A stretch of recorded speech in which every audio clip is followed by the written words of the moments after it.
The child smelled like wood smoke and river clay, and Aven pressed her face into the curve of his neck while the fire in the stone hearth burned down to embers, breathing him in.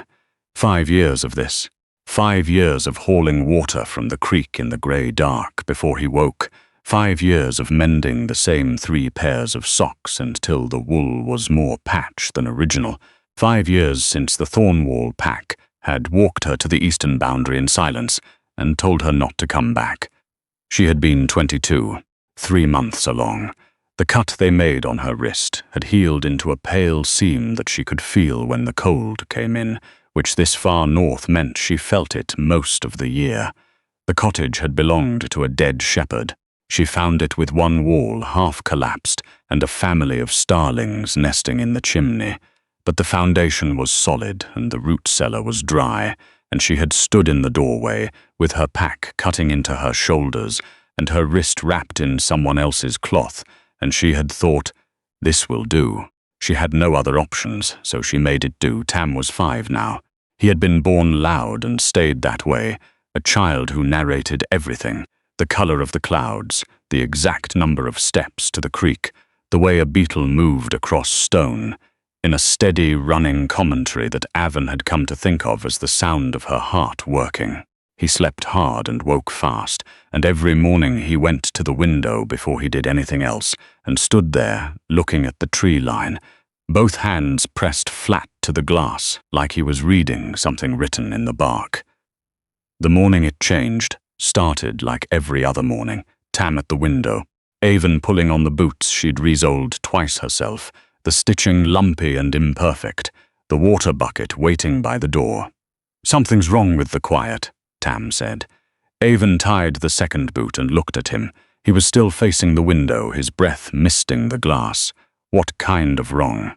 He tilted his head the way he did when he was listening below the surface of a sound. Not birds wrong. The birds aren't. He paused. They stopped, but they didn't leave. That's the kind of wrong where something big is moving and everything else decided to wait and seize. Aven went still. She had learned, over 5 years alone, to trust the parts of herself that didn't have language, the part that read weather in her wrist scar, that knew before she opened her eyes whether the night had been safe. She crossed to the window and looked. The tree line was still, too still, and then, in the gap between 2 firs, she caught the glint of something metal. "Go to the back room," she said. "Take the small pack from under the bed." Tam turned from the window and looked at her with his father's eyes. The thought came and went fast, the way it always did, like a coal she couldn't hold. Those eyes, pale grey with a dark ring around the iris, the color of winter sky just before snow. She had spent 5 years not looking directly at them, which was difficult because they were the only eyes in her world. "The back room pack," he said, "not the door pack. The door pack was for short absences." They both knew what the back room pack meant. Yes, he went without argument. Tam had been born understanding certain things that 5-year-olds shouldn't need to understand, and Aven had taught him the rest because the mountain did not care whether the lesson was age-appropriate. She watched from the tree line, or tried to. She made it 40 feet from the cottage before 3 figures stepped out of the pines ahead of her. Not soldiers, not exactly. Lighter than that, faster, wearing dark travel cloaks without insignia. Scouts. She knew by the way they moved, too coordinated, too fluid, each step placed with the deliberate care of people who had learned that noise was a choice. The one in front was a tall man with close-cropped grey hair and a stillness that felt less like calm and more like compression. He looked at Aven the way experienced trackers looked at unexpected things, with more curiosity than surprise. "Unaffiliated," he said. "No pack bond." He wasn't asking. "I'm passing through," Aven said. "In which direction? Away from here." He almost smiled. Almost. He looked past her toward the cottage with its single thread of chimney smoke, and his expression changed by a degree she almost didn't catch. A sharpening. "Are you traveling alone?" She said nothing. He looked at her for a long moment, then something crossed his face. He turned his head slightly toward the woman beside him, short, dark eyes that moved like a bird's, constant and assessing. He said her name low. Pell. Pell had already seen. She was looking past Aven with an expression that had gone from professional neutrality to something else entirely. Something careful, the way you go careful around things that matter. "He's there," she said quietly. "In the window." Aven turned without meaning to. Tam was at the cottage window, both hands on the glass again, watching. And even at this distance, 30 feet 40, those eyes were unmistakable. The pale grey, the dark ring, the particular quality of stillness in a child who was always watching more than he showed Pell. Said very quietly, those eyes. The man with the grey hair. Aven would learn his name was Cale, head scout, 15 years in service, went the colour of old ash. That's not possible. And then they were both looking at her, and the professional courtesy was gone, replaced by something that was almost worse, recognition, the sudden understanding that what they had stumbled onto was not small. "You need to come with us," Cale said. "No." The woman, Pell, spoke more gently. "I know how this sounds, but there are things about those children's eyes that you may not fully understand yet, and our king will want to." "His name," Aven said, hit the air before she could stop it. Pell blinked. "Your king's name." "Say it." Pell said it. Cade Aldrich, first of his name, Lord of the Thornset Reaches. Aven had not heard that name spoken aloud in 5 years. She had not allowed herself to think it in 5 years, had scraped it out of her memory the way you scrape ice off a window, repeatedly, imperfectly, always a little remaining in the corners. "He didn't know," she said. She said it to herself, not to them. Pell and Cale exchanged a look she didn't have the context to read. She went with them because she had no real alternative, and because Tam had already climbed out the back window with his small pack and appeared at her side with that uncanny timing he had, the way he always materialized when she needed him close. He looked at the scouts without fear. He reached up and took Aven's hand and squeezed once, businesslike, the way he'd learned from her. Acknowledgement, not comfort. Marking the moment and moving forward, they rode 2 days. Cade's company had camped in a valley 3 miles east. 50 soldiers, 24 horses. The organized quiet of a military unit on the back end of a campaign, winding down from something and heading home. Aven noticed the way the soldiers moved around them. The looks that started at her face and then dropped to Tam and then went very still. Word spread the way it always spread in close quarters, faster than fire and twice as warm. Pell brought them to a tent at the camp center. She knelt in front of Tam with the straightforward manner of a woman who didn't have a voice for talking down to children. "Your name?" "Tam." "How old are you, Tam?" 5 1/4, he considered. "Almost 5 1/2 if you count from the solstice, which I do." Pell looked at Aven over his head. Aven said nothing. "Wait here," Pell said, and then, quietly to Aven alone. "He doesn't know about the children. I want you to know that before you go in, whatever you were told, whatever you believe, he doesn't know." Aven said nothing to that either, because she had stopped being able to hold beliefs about it a long time ago. Belief required energy she'd spent elsewhere. The tent was lit with oil lamps. A table covered in maps. 3 men, and the one at the far end was the one her body recognized before her mind gave permission, the way a tuning fork recognizes a specific pitch and resonates whether it wants to or not. He was taller than she remembered, more scarred. The planes of his face were the same but harder, set by 5 years of something she hadn't witnessed. He stood with one hand on the edge of the map table and did not move, and when he looked up, his eyes were the same pale grey. Her son's eyes, her son's eyes, her son's eyes, and the recognition hit him and her at the same moment, and neither of them breathed. "Everyone out," he said. His voice was the same too. Low and settled, the kind of voice that didn't need to be loud. The room cleared. Pell left last and closed the flap, and it was just them and the lamps and the weight of 5 years in the space between them. Cade came around the table. He moved carefully, the way you moved around something you were afraid of startling, and he stopped 8 feet from her and looked at her, her sharpened cheekbones, her patched coat, the scar on her wrist, and she watched something happen in his face that she had no name for. Too many things at once. Grief and anger and something desperate, something with teeth. Then his eyes dropped to Tam. Tam was looking up at him with that signature stillness. Not afraid, not performing. Simply looking, the way he looked at everything, with the focus of a child who understood that most important things happened in the gap between one breath and the next. "How old?" Cade said. Aven said. 5 years and 6 months. She watched him do the math, watched it land. His jaw worked. His hands, scarred at the knuckles, closed slowly into fists at his sides. He looked at Tam's eyes for a long time and did not look away, and Tam let him look with the patience of a much older person. "Thornwall," Cade said. "Yes, the summit 2 seasons before the Eastern Border War, the night of the second gathering. The library annex, yes." He exhaled once hard through his nose. He turned and walked 3 steps away and stopped with his back to her and stood there. And she watched the muscles across his shoulders move like something beneath the surface was trying to get out, and he was deciding, actively, second by second, to hold it in. Tam walked forward. She reached for him and missed.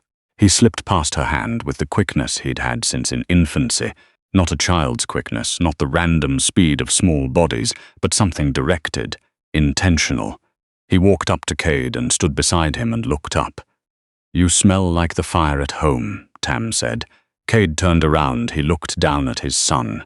Something happened to his face. The held-in thing released, not explosively but completely, like a long breath finally let go. He lowered himself to one knee. He was eye level with the boy, and the identical eyes met, and Cade raised one hand. He stopped with his palm an inch from Tam's face and looked at Aven. "May I?" The words broke something.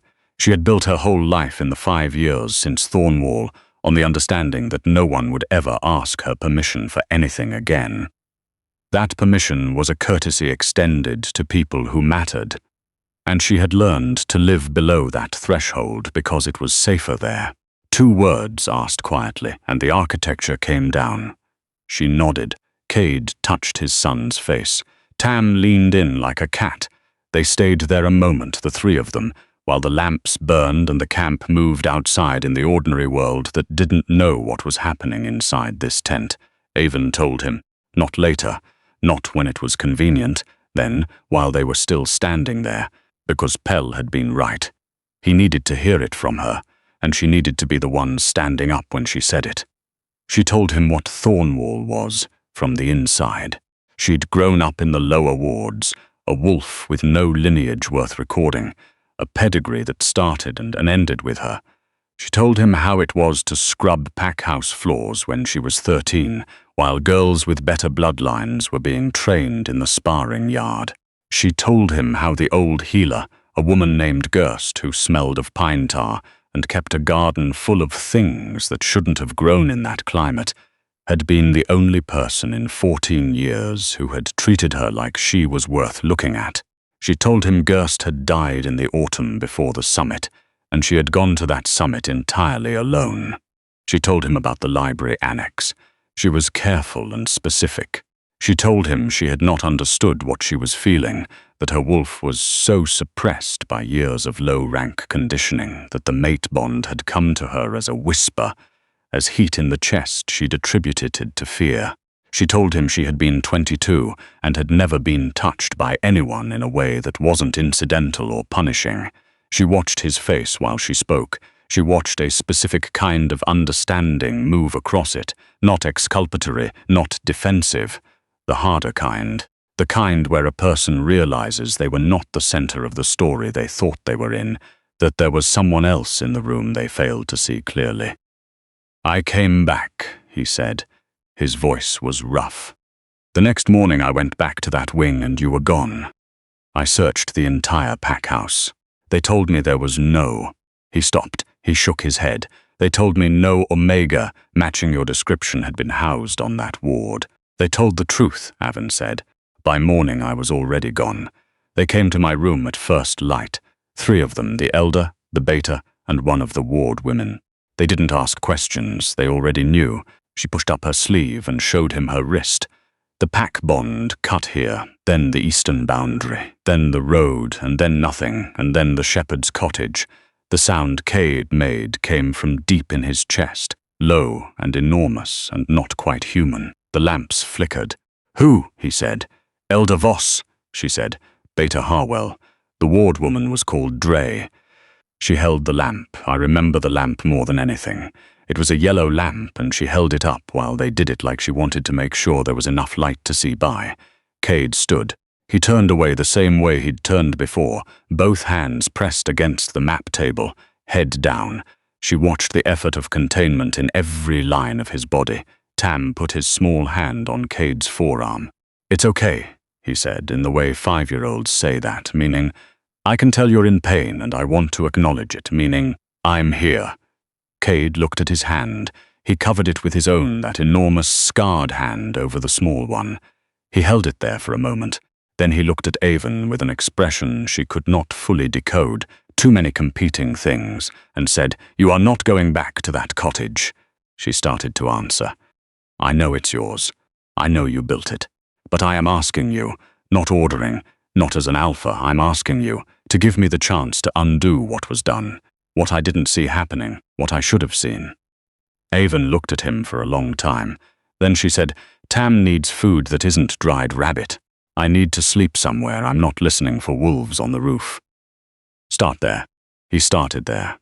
They gave her a tent with a real cot, thick blankets that smelled of cedar storage. They brought a copper basin of hot water, and Aven sat in it and felt the heat find muscles she'd stopped remembering she had. Tam ate 3 bowls of soldier's stew and asked Pell detailed questions about the horses until Pell, who was not, apparently, a person who talked to children, found herself explaining the difference between a cavalry mount and a scout's horse, with the thoroughness of someone who hadn't been given that particular audience before. That night, Aven couldn't sleep. She lay listening to Tam's breathing and the camp settling into night quiet, and she felt, with the particular vertiginous quality of something unfamiliar, the complete absence of vigilance. No mountain cats, no inventory of the firewood, no mental running calculation of what was left in the root cellar. She went outside. The mountains were dark shapes against a sky crowded with stars, and Cade was standing 20 feet from her tent, not pretending to be doing anything, just standing. "You've been out here," she said. "I sleep badly on campaign," he said. "Usually." She walked toward him and stopped at arm's length, and they looked at each other in the dark. "You said you searched," she said. "For 2 years." His voice was flat, the way voices went flat to hold the weight of something. "I had my trackers looking. I didn't know the name you used in the lower wards. I only knew your scent, and I couldn't." He stopped. "You were on the mountain, and my trackers were searching towns." She hadn't known that. She had assumed the opposite, had built a small, hard room in herself around the assumption, had lived in it. "Why tell me now?" "Because I'd rather you be angry at the truth than comfortable with a lie." She looked at the stars for a moment. She looked at him. "You don't know me," she said. "You know what happened once. Then let me know the rest. I'm not the girl from the annex. I set snares now. I know how to read weather in scar tissue. I make decisions for 2. I know. Pell told me Tam has been navigating by star charts since he was 4, that you taught yourself field medicine from a book you found in the cottage. He had a broken spine and mold on half the pages. Cade's expression shifted. Not quite a smile, but the held tightness around his eyes eased by a fraction, and in that fraction she saw what he had been holding back, not authority or dominance, but something much simpler and much more exposed. Want, the plain, unglamorous want of a person for a specific other person. "I am not going to be a thing you recovered," she said. "I left a place that kept me by telling me I had nowhere else to go. I will not trade it for a place that keeps me by being better than the last." He was quiet for a long time. When he spoke, his voice was different, scraped down to something structural. "My father took a mate the way men in stories take things they want. He called it claiming. He called it destiny. He told my mother it was the highest honor available to a woman of her position. She died when I was 12, trying to reach a window during a storm because she wanted to stand in the rain. The guards stopped her. She fought them. The fight cost her the child she was carrying. She never recovered. He met Aven's eyes. I will not be that. I am telling you now in plain language. The door is open. If you stay, it's because you choose to. If you leave, I'll watch you go, and it will be the worst thing that has happened to me, and I will let it happen." The fire cracked somewhere behind her. A horse shifted on its picket line. "Tomorrow," she said. "Tomorrow?" "I'll tell you tomorrow whether we stay. One night at a time. I haven't made plans further than one night in 5 years. I'm not starting now." He nodded. One night at a time. She went back to her tent. She lay between her sleeping child and the canvas wall and listened to Cade's footsteps move back to his post and stop, and she fell asleep before she had time to decide how she felt about it, which was the most restful she had slept in longer than she could accurately remember. Cade's territory, the Thornset Reaches, was 3 days north through the pass. She saw it for the first time from a ridge at midday, the valley opening below them like a hand-turned palm-up. Timber buildings, a mill stream, gardens going brown at the edges in the late season, smoke from chimneys, the sound of a hammer somewhere and under it, someone's voice raised in what might have been argument or song, she couldn't tell. The main house was large and undecorated, stone and old timber, a roof that had been repaired many times in many different hands, each patch slightly different from the last, giving it the look of something assembled from memory rather than blueprint. There were old claw marks on the doorframe, layered at different heights as if several generations of wolves had measured themselves against the same wood. The pack gathered as they rode in. Aven held Tam in front of her on the horse and felt his body shift from settled to attentive, absorbing, processing, filing. He turned his head slowly the way he always did in new places, cataloguing. Cade dismounted and helped Aven down without ceremony, his hands at her waist, and then turned to face his people. "This is Aven," he said. His voice carried the way a river carried, without effort. "She is my mate and the mother of my son. She was wronged by a pack that had no right to make the choices it made. That ends now. No speech, no performance of acceptance. The fact stated plainly, left to settle.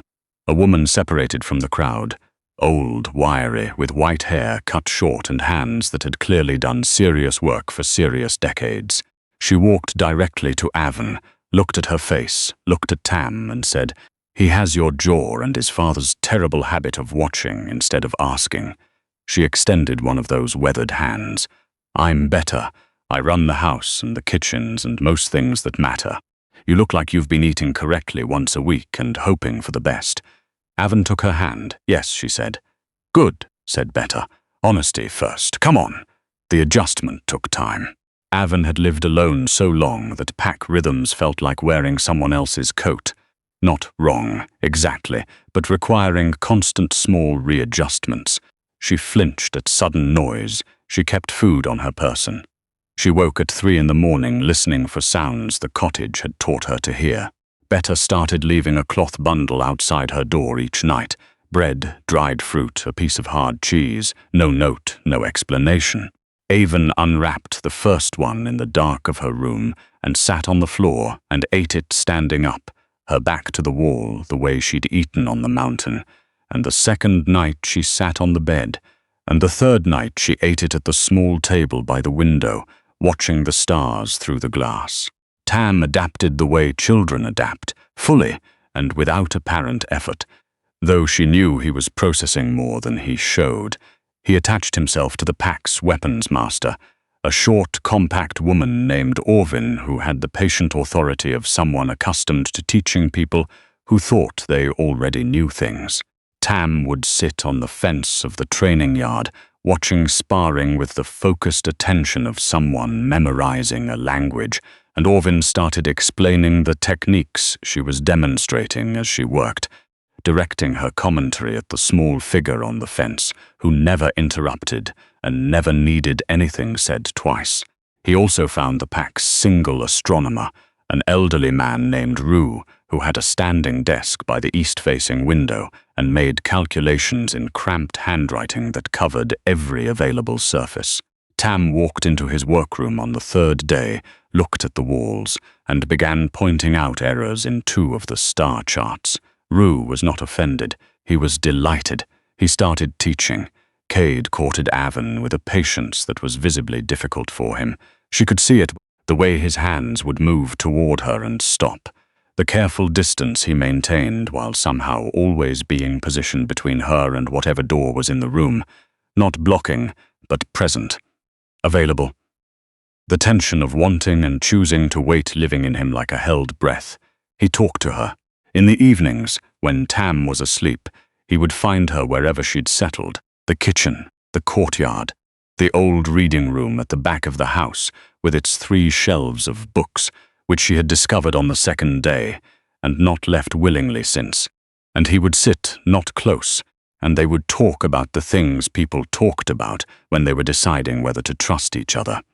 Not the past, not the future, the present, what he was dealing with in the territory, what she'd observed about the pack's social structure, whether the mill's output could support a second winter season. It was not romantic. It was better than romantic. It was 2 people treating each other like they had useful things in their heads. 3 weeks after they arrived, a rider came at dawn. Hard-ridden, foam at the horse's mouth, the message already in Cade's hand before the animal had fully stopped. She watched him read it, watched the change happen, the warmth contracting, the purpose sharpening, the man who sat in the reading room discussing mill output becoming the thing he was underneath all of that, which was a trained and experienced leader of violence. Stone Ridge has moved on the western settlement, he said. They've been building toward this for a year. He came to find her before he left. He was already in field gear, and he stood in the doorway and looked at her the way she was learning to read, the look that meant he was memorizing. "I'll come back," he said. She believed him, which surprised her. She had stopped believing specific promises a long time ago. But it wasn't the promise she believed. It was the particular way he said it, with the flatness of a statement of fact rather than a reassurance. 3 days, he said, maybe 4. He left. The sound of the company departing filled the valley and then faded, and the valley was quieter than it had been before, which was simply what happened when you started noticing someone's presence. On the second night, Tam woke screaming. Tam did not scream. He was not a child who screamed. He was a child who watched and thought, and occasionally said things that made adults stop and reconsider their position. The sound that came from him now was not a nightmare sound. It was something with structure in it, layers, a frequency that rattled the water glass on the bedside table. She grabbed him. He was rigid, his eyes open and fixed on something she couldn't see, his small hands gripping her arms with a strength that left marks. His eyes were glowing, silver-white, cold and clear, pouring from his irises like light through ice. "Mum," he said, and his voice was wrong, not a child's voice, something older using it. "He's down. The wound is poisoned. The grey stone ridge wolf got his shoulder and the poison is locking him in the shift, and if he can't come back—" "Where?" Aven said. "Tell me exactly where. The ravine with the white stones," he said. "Where the river goes under the cliff, where the spruce trees grow sideways because of the wind." Aven moved. She woke Aven, told her what Tam had seen, watched the skepticism cross her face, and then gave way to the pragmatism of a person who understood that unconventional intelligence was still intelligence. The pack healer, a man named Seld with careful hands and nervous eyes, came along. He went pale when she described the symptoms. "Stone lock," he said. "It metabolizes fast. I don't. There's no antidote that I carry. Take me there anyway," Aven said. They found the ravine at first light. Tam's description was exact. The white stones, the sideways spruce, the river going under the cliff with a sound like something breathing. At the base of the cliff was the largest wolf she had ever seen, the color of storm clouds, half collapsed against the rock, its breathing labored, the wound on its shoulder, swollen dark, and veined with the particular discoloration of stone lock, the visible evidence of a poison eating through tissue. The wolf was still dangerous, injured and stuck and in pain and dangerous, snarling at the 2 soldiers who were trying to get close, scoring the stone with claws that were not losing their strength yet. Aven walked past them. She heard Aven say her name, heard the soldier beside her move to intervene, and she kept walking because the alternative was standing still, and she had never been good at that. The wolf snapped at her. The teeth came close enough that she felt the displaced air on her wrist. She knelt on the bloody rock and put both hands on the wolf's face and held on. "Cade," she said. "Come back." She said it the way she said everything. Quietly, without negotiation. The way she told Tam to stop pushing the table back from the wall when she needed to sweep behind it. The way she told herself, alone in the dark of the cottage, that tomorrow there would be enough, and the day after that there would be enough, and they would keep being enough for as long as they needed to. The wolf went still. Then something happened that she had no framework for. Her wolf, the wolf that had been suppressed since childhood, by poverty, by low rank, by the particular violence of being told repeatedly what she wasn't until she stopped looking for what she was, came up through her like water rising in a well. Not a flood, not a surge, a rising, steady and enormous and not stopping. It was not the wolf she had always been told she had.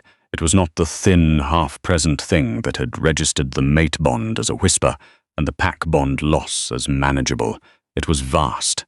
She felt it in her fingertips, in her jaw, in the base of her skull, felt it moving through her hands and into the wolf beneath them. Seld said afterward that he watched the discoloration retreat, that the swelling decreased, that the wolf's breathing changed from the labored pattern of an animal shutting down to something steadier and slower and salvageable. He said it clinically, carefully, because he was a trained healer and clinical language was the only container he had for it. What he didn't say, because he had no clinical language for it, was that Aven's eyes had gone silver white, the same shade as her son's, and that the sound that came from her was not a howl, and not a word and not a song, but something that made every shifted wolf in the ravine drop their heads. Cade shifted back. He came back gasping, shaking, naked on the cold stone, the wound on his shoulder open and clean. Aven caught him. She held his head in her lap and pressed her hand over the wound and felt the warmth still moving through her palms like the last of a wave. "You healed me," he said. "I don't know how. Your wolf. I don't know what my wolf is." They rode back slower. He sat the horse at an angle, favoring the shoulder, and she rode beside him and said nothing because she was doing the thing she did with large new information, turning it over in silence, feeling the weight of it, checking the edges. The pack healer met them at the gate. She was a woman, Cade's senior healer, who had not been on campaign. A tall, direct woman named Osset, with eyes that had seen most things and stopped being impressed by them. She examined the wound and examined it again and looked at Aven. "This was cleared by a restoration wolf," she said. "A what?" Osset said it carefully. "Restoration line. Healing ability in an alpha-descended wolf. They haven't been documented in the territories for over 90 years. The last known line was in the Greyvault bloodline." She paused. "What do you know about your father?" "Nothing," Aven said.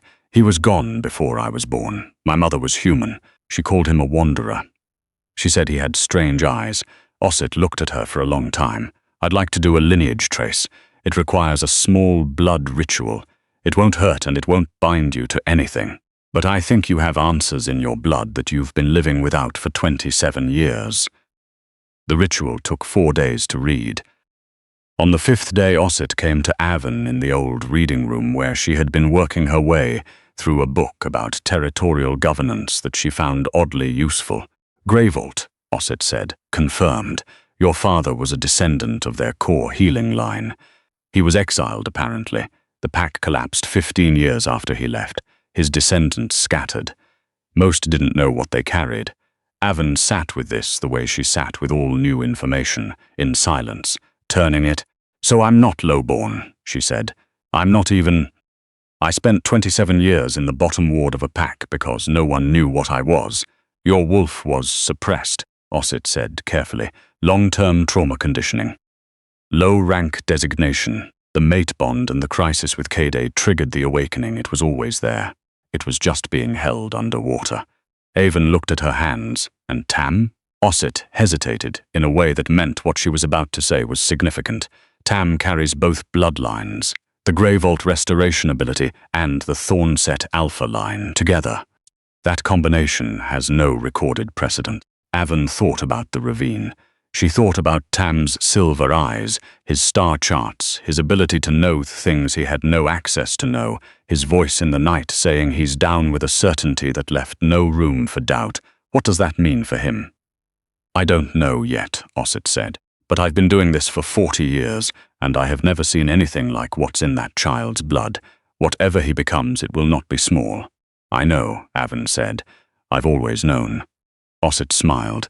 Of course you have. Cade came to her that evening. He stood in the doorway of the reading room with his shoulder still bandaged and his expression wearing the look she had learned to recognize, the one that meant he was choosing words carefully because he knew words could do things that couldn't be undone. Osset told me, he said. Yes, Grey Vault restoration line, the rarest ability in living memory. And Thornwall had you in the lower ward for 14 years. Something in his voice had weight in it. Not anger. Something older than anger. The exhausted wonder of a person discovering the world is both worse and more astonishing than they thought. I built my life on being what they told me I was, Aven said. I made a good life. I'm not undone by it. But I don't know what to do with it either. The story I told myself for 27 years was that I survived by being small and staying out of the way. And that story is wrong. And I don't know what story replaces it. Cade came in and sat on the edge of the window seat. He did not sit close. He sat where she could reach him if she chose. The story is the same, he said. You survived. You raised a child alone who navigates by stars and sees things no one else can see. You walked into a ravine full of soldiers and put your hands on a wolf that was trying to take them off and told it to come back. That wasn't your bloodline. That was you. The bloodline just gave you better tools. She looked at him, at the scar on his jaw, at the new bandage on his shoulder, at his hands resting open on his knees the way he held them when he was trying not to reach for her.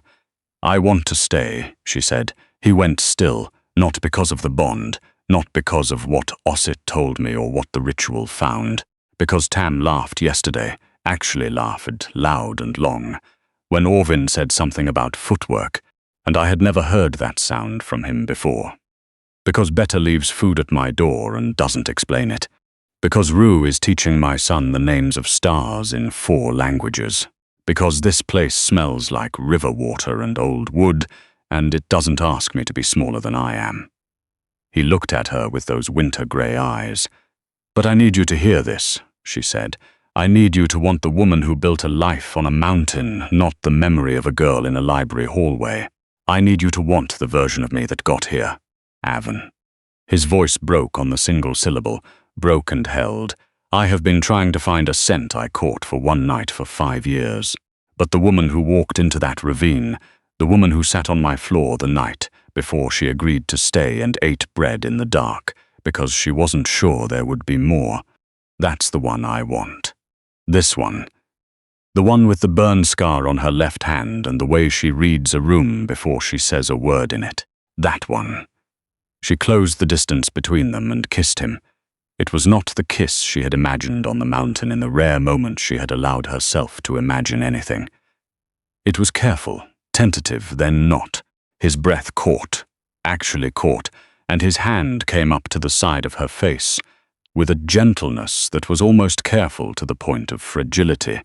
And then the bond opened between them like a door she had forgotten she was standing in front of, and they fell through it together, and her wolf rose to meet his with a sound that existed somewhere below language. The claiming ceremony was not the one she had heard described in stories. There was no procession, no ancient words. There was the main hall of the Thornset house, the fire built high, the pack gathered, and Cade standing at the center without armor and without performance, looking for the first time simply like a person. Tam stood at the front. He had dressed himself carefully and gotten a smear of grease on his cuff already, and was holding one of his star charts rolled tight in both hands, which was his version of formal. Aven walked to Cade. He took her hand and turned it over and pressed his mouth to the scar on her wrist. The bond-cut scar, the one that ached in cold weather, slowly, deliberately, and the pack understood without being told what the gesture meant, what had been done, what he thought of it. "Mine," he said, not to the crowd, to her. "Mine," she said back, when his teeth found the claiming mark, the bond that had been building for 5 years and one night opened fully, and she felt every wall she had ever built come down at once, not destroyed, dissolved, because they were no longer weight-bearing. She bit him back on the same place and heard the sound he made, low and involuntary, and the pack erupted in howls, the sound of dozens of bonds clicking into place around her like locks, finally finding the right key. Tam howled with them. His voice was impossible for a 5-year-old, too deep, too resonant, and it threaded through the pack's chorus and lifted it somehow, changed the frequency of it. Aven, watching from across the hall, pressed both hands over her mouth. Beta was crying. She stood at the back of the hall and she cried without apparent concern for who saw, the way old women cried with their whole faces. 2 weeks later, a rider arrived. Thin horse, thin rider, a woman barely older than a girl, with road dust in her hair and the posture of someone who had been afraid for a long time and had not quite finished being afraid yet. She had come from Elder Voss, not from Voss himself. Voss was dead, apparently, in the year after Aven had left, killed in the same border conflict that had kept Cade searching the wrong places, from someone on Voss's council who had kept records of all of them. The girl, her name was Suri, held out a leather document case.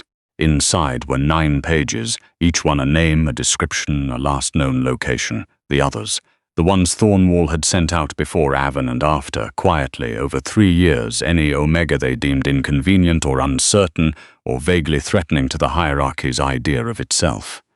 "My mother was the 7th, Suri said. "She died 2 winters ago. I've been finding the others since then. You're the first one I've found who has." She looked around at the hall, at Tam sitting on a window ledge doing calculations, at Cade's hand on Aven's shoulder. She stopped. Her voice went level. "You're the first one I've found who has anything." "How many total?" Aven asked. 11, 9 I found, 1 I'm still looking for. 1 died before I could." Cade took the case. He looked through it with the focused attention of a man building a list of things to be corrected. "You'll stay here," he told Suri. "You'll rest. And then you'll tell us everything you know about finding the last one, and we'll send people who are better resourced to finish what you started." Suri looked at him.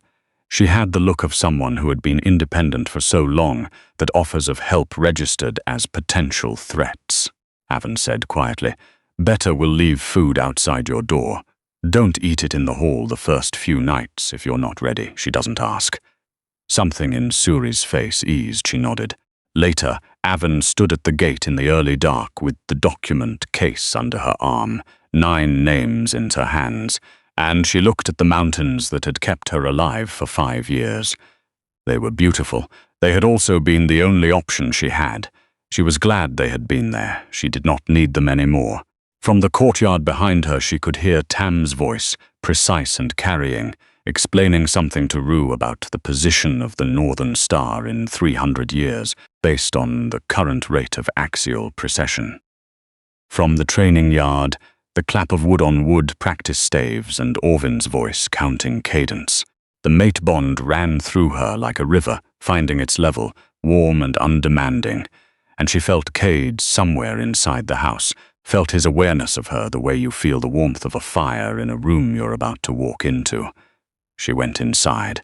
Beta had left bread on the table, still warm, the crust crackling under her hand when she broke it. Tam came in from the study with ink on 3 fingers and a new theory about something she would need him to explain twice. He sat down and reached for the bread without asking, because it was there and it was always there and he didn't need to ask. Cady appeared in the doorway. He leaned on the frame and looked at them. His son and the woman who had carried his son through 5 winters alone and brought him out the other side intact, and the expression on his face had nothing in it that was guarded or held back or controlled. It was the expression of a man who had been holding his breath for 5 years and had finally exhaled, Outside, the first snow of the season began to fall.